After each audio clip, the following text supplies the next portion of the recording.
What is this hall? What was that? I'll go check it out. It's dangerous going alone. I'll come with you. All right. I will stay and secure the area.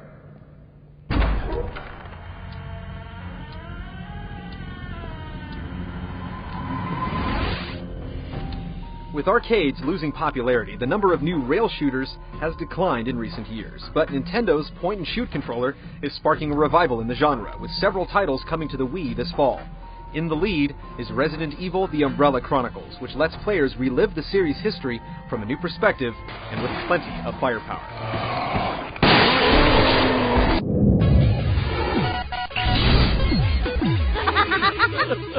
Part of the blame was cleverly shifted to the American government. As the name implies, Umbrella Chronicles retells the story of the evil corporation's downfall. The events summarize the plots of Resident Evil 0, the original Resident Evil, and Resident Evil 3, and introduce an all-new chapter that sees Chris Redfield and Jill Valentine infiltrating a newly discovered Umbrella facility in the frigid Russian wilderness. Each section also features side missions that reveal what Wesker was up to throughout the timeline, and players also get a first look at Richard Aiken's doomed journey throughout the mansion. In addition, dozens of hidden documents provide detailed information on the game's characters, creatures, and locations. So there's plenty of new content to keep hardcore fans busy updating their timelines.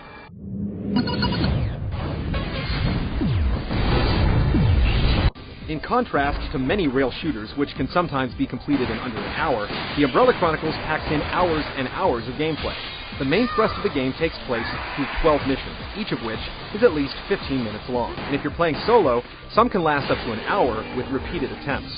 Side chapters add nearly a dozen more missions that bring tougher groups of enemies and new boss fights. However, these bonus levels recycle earlier environments, simply rerouting you through a stage from one of the main chapters. Umbrella Chronicles does quite a bit to keep players coming back, too. A few levels feature multiple paths, enticing you to return to investigate every road. And it takes repeated passes to find all of the secret documents, which are hidden in breakable objects like vases and light bulbs. At the end of a mission, you're ranked on your performance and rewarded with stars to upgrade weapons, adding even more incentive to replay levels for faster times and increased accuracy. Rounding out the surprising amount of content are harder difficulty levels and a 2-player co-op mode, which lets you bring a friend along for a head-blasting good time.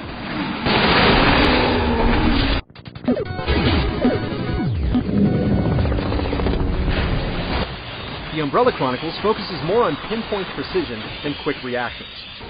Sure, a lot of enemies jump at you from the shadows, but each creature has a minuscule weak point that you'll need to tag if you plan on taking it down without wasting time or ammo. In addition to your default handgun, you'll also find a variety of shotguns, automatics, and other weapons as you progress through the game, giving you some relief in crowded situations. The default control layout works well, allowing you to target foes, switch weapons, grab items, and throw grenades all with one hand. You can reload with a quick shake of the wrist or hold A to pull out your knife. The game also takes a page from Resident Evil 4 with dodge and counterattack moves that require you to quickly press a button or shake the controller when prompted by large button icons. Nintendo's new Zapper peripheral is also supported, but it's more of a hindrance than a help. However, players who choose the Zapper control type can dispense with the accessory and benefit from being able to reload with the nunchuck, keeping their cursor steady on the screen.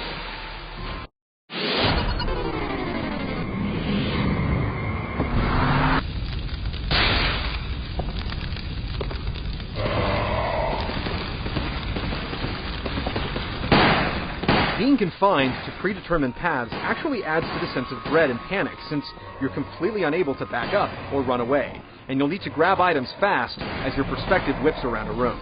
Waiting as the camera slowly peers around corners is unsettling, and nothing beats the rush of seeing a Crimson Head race towards you without warning. Having a second player reduces the sense of anxiety, and enemy encounters become significantly easier to manage. But your partner better be up to snuff, as you'll share a life bar, and both of you need to dodge attacks. Most stages are topped off with long and intense boss battles with familiar enemies like the giant scorpion and Nemesis. Each of these showdowns amps up the need for precision, since some attacks can only be stopped by putting a bullet through the opponent's weak point. Chances are you'll have to repeat these fights several times before achieving victory.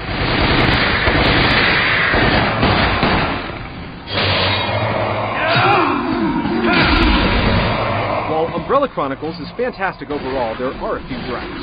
Annoyances like leeches and small spiders jump at the screen, forcing you to mindlessly shake the remote until you slice through them all. Slashing at a creature that's presumably on your face breaks the sense of immersion, and the vomit that some zombies spew at you can quickly be shot out of the sky, which doesn't make much sense. The visuals in Umbrella Chronicles look good, but they're usually a step behind the now elderly Resident Evil 4.